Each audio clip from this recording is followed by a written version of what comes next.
Amis juristes, maintenant que nous avons parlé du pouvoir exécutif, il va falloir s'attaquer au pouvoir législatif, en parlant du Parlement, des parlementaires, des réunions au Parlement et du processus législatif ordinaire et spécial. Attention, cette vidéo est très concrète et ne concerne évidemment que le droit constitutionnel français.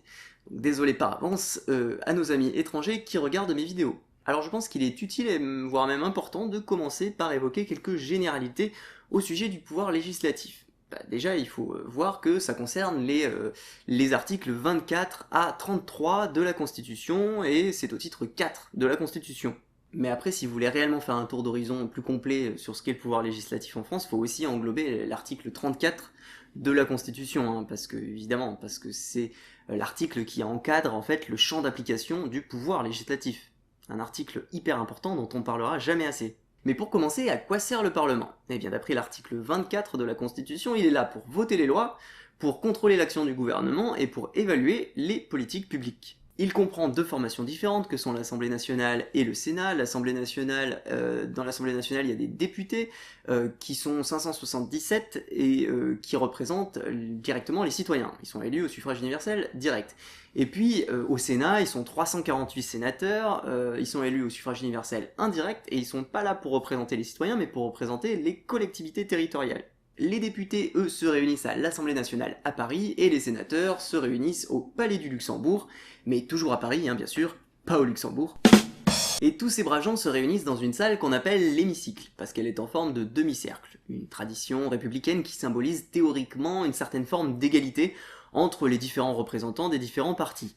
Et les séances sont publiques, comme les émissions de Cyril Hanouna. Vous pouvez donc de la même manière vous inscrire sur le site de l'Assemblée nationale pour pouvoir assister aux séances publiques. Alors vous verrez, parfois ça s'énerve et ça crie beaucoup, mais rassurez-vous, comme disait un de mes professeurs, des parlementaires qui se crient dessus ou qui s'écharpent à coups de répliques cinglantes, c'est le signe d'une démocratie qui marche pas trop mal. Je peux vous assurer que si vous allez regarder du côté de la Russie, ou encore pire en Chine ou en Corée du Nord, là, les parlementaires ils se disputent déjà beaucoup moins.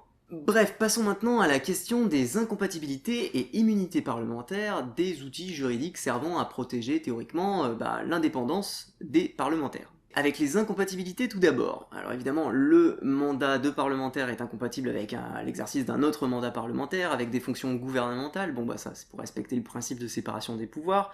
Incompatible avec le mandat de défenseur des droits, de membre du Conseil supérieur de la magistrature, membre du CESE, Conseil économique, social et environnemental, membre du Conseil constitutionnel, membre du CSA, etc. etc. En gros, il peut pas exercer le métier de fonctionnaire en plus de son mandat parlementaire, avec 3 exceptions cependant. Le professeur d'université dans l'enseignement supérieur, chargé de mission temporaire du gouvernement et ministre du culte en Alsace et Moselle. Alors est-ce que ça veut dire qu'un mandat parlementaire n'est incompatible qu'avec des fonctions publiques? Eh bien en principe oui, on peut exercer une activité professionnelle privée. Vous pouvez donc à la fois être député et youtubeur par exemple. À l'exception près que l'on n'a pas le droit d'exercer des activités dans une société où sa présence en tant que parlementaire pourrait engendrer des conflits d'intérêts. Évidemment, on pourrait difficilement imaginer que le PDG d'une multinationale de l'armement comme Dassault par exemple puisse décemment être un parlementaire. Oh wait. Et les immunités parlementaires ensuite, les parlementaires sont en principe irresponsables et inviolables. L'inviolabilité en fait c'est juste la protection face aux poursuites judiciaires ou aux peines restrictives de liberté. Et c'est dans l'article 26 alinéa 2 de la Constitution. Et jusqu'à la révision constitutionnelle du 4 août 1995, cette inviolabilité était vraiment très forte et elle représentait une quasi-impunité en fait. Mais heureusement maintenant ça a évolué, c'est un peu moins le cas. En cas de crime ou de délit, l'article 26 de la Constitution autorise les poursuites judiciaires contre les élus. En revanche, il faut obligatoirement obtenir l'autorisation du bureau de l'Assemblée dont il fait partie, pour toute mesure d'arrestation ou mesure restrictive ou privative de liberté. Et c'est ce qui est arrivé par exemple récemment avec Marine Le Pen, qui était poursuivie pour la diffusion publique d'images choquantes. Bon alors, avec tout ça, on se doute bien qu'il faut que les membres du Parlement puissent se réunir de temps en temps pour prendre des décisions. Et le vocabulaire est assez simple en fait. La séance, c'est quand ils se réunissent, et la session, c'est la période de temps pendant laquelle il peut y avoir des séances. Donc en gros, une séance c'est sur une journée, et une session ça dure 9 mois. Bon en vrai bien sûr c'est plus compliqué que ça. Il y a 3 types de sessions. la session ordinaire, la session extraordinaire et la session de plein droit. La session ordinaire, c'est celle de l'article 28 de la Constitution, qui est restée inchangée depuis la révision constitutionnelle du 4 août 1995. Donc elle s'étale sur 9 mois, depuis le premier jour d'octobre jusqu'au dernier jour de juin, et puis en vrai il n'y a que 120 jours de séance pendant une session ordinaire. Mais le Premier ministre, il peut décider d'en rajouter.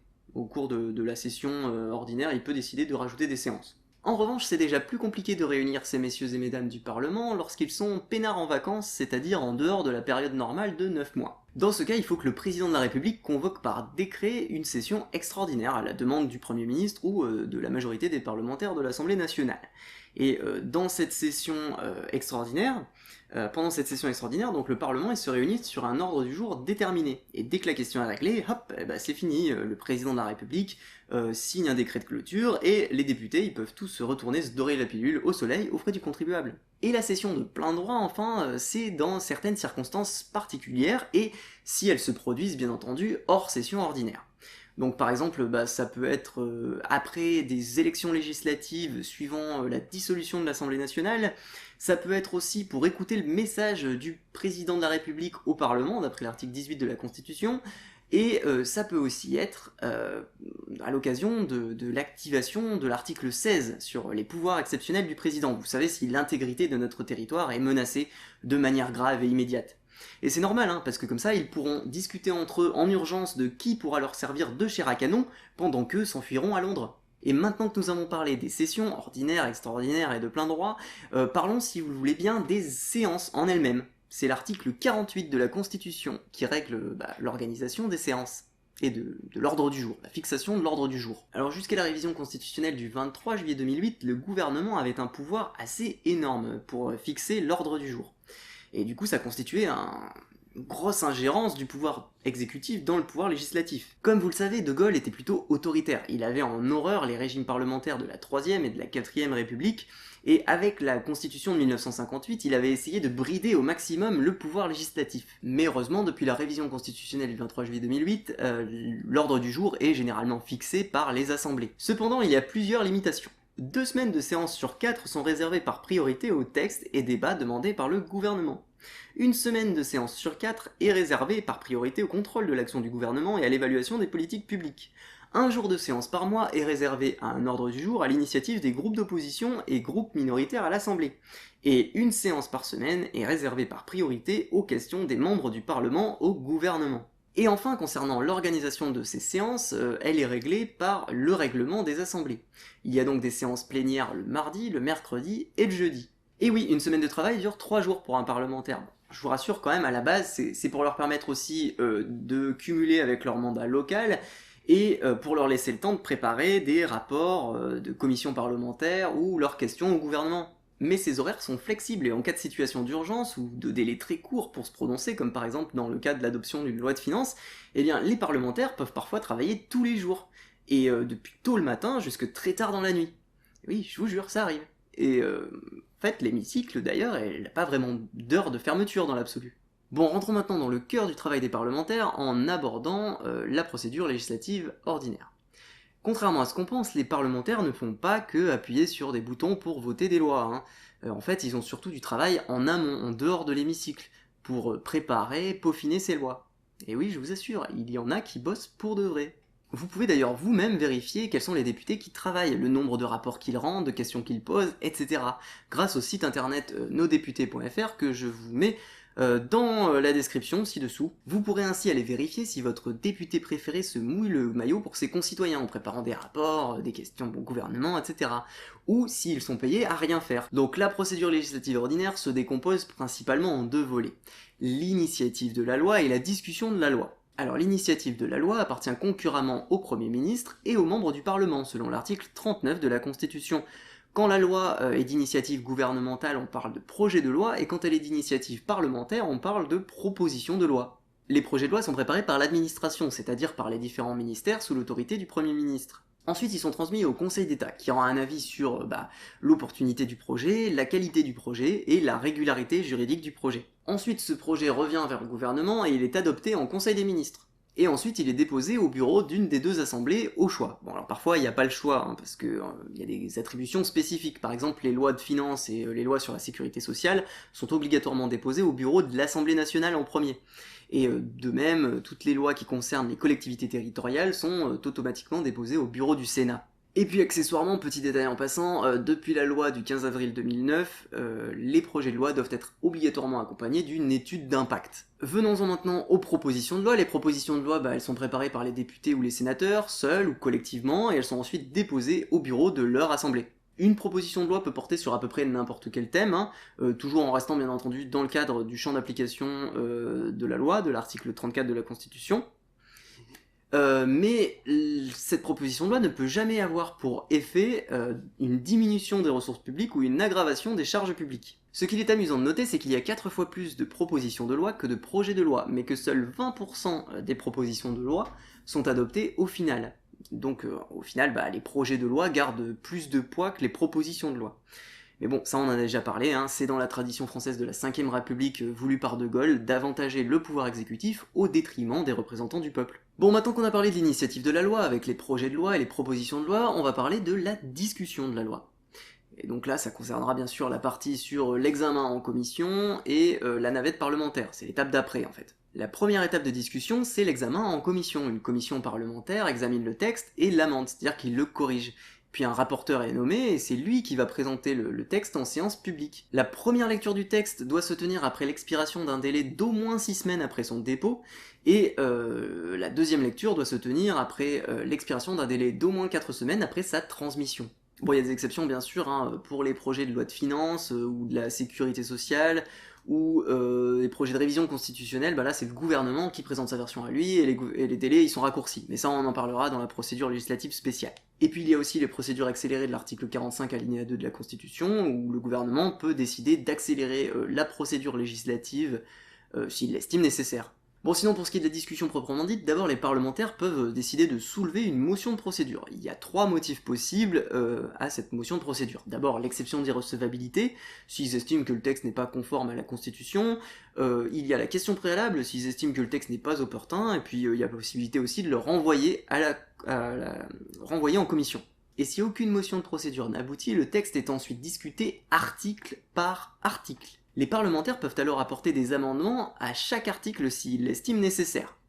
Il y aura alors un vote sur chaque amendement, et puis au final, un vote pour chaque article. Petite exception cela dit, le gouvernement peut décider, comme d'habitude, de raccourcir aussi cette étape, en utilisant la procédure simplifiée de l'article 44 alinéa 3 de la Constitution, ce qui lui permet alors de grouper des articles, ou même l'ensemble des articles, pour les faire voter tous groupés, comme ça, ou plutôt que article par article, comme c'est prévu par défaut. Toujours est-il qu'une fois que tous les articles sont votés, le texte est transmis à l'autre chambre. Bon, en général le Sénat, mais comme de temps en temps c'est l'inverse, je préfère juste dire l'autre chambre. Ensuite, il y a ce que l'on appelle la navette parlementaire. Les deux chambres se renvoient l'une l'autre leur version du texte jusqu'à ce que celui-ci soit adopté dans les mêmes termes. Parfois, bien entendu, les chambres n'arrivent pas à se mettre d'accord, et dans ce cas, le Premier ministre peut décider de mettre fin à la navette en réunissant une commission mixte paritaire de 7 députés et 7 sénateurs qui vont essayer de se mettre d'accord sur les points qui restent encore en discussion. Et enfin, si cette commission échoue aussi à se mettre d'accord, c'est l'Assemblée nationale qui aura le dernier mot sur le vote du texte.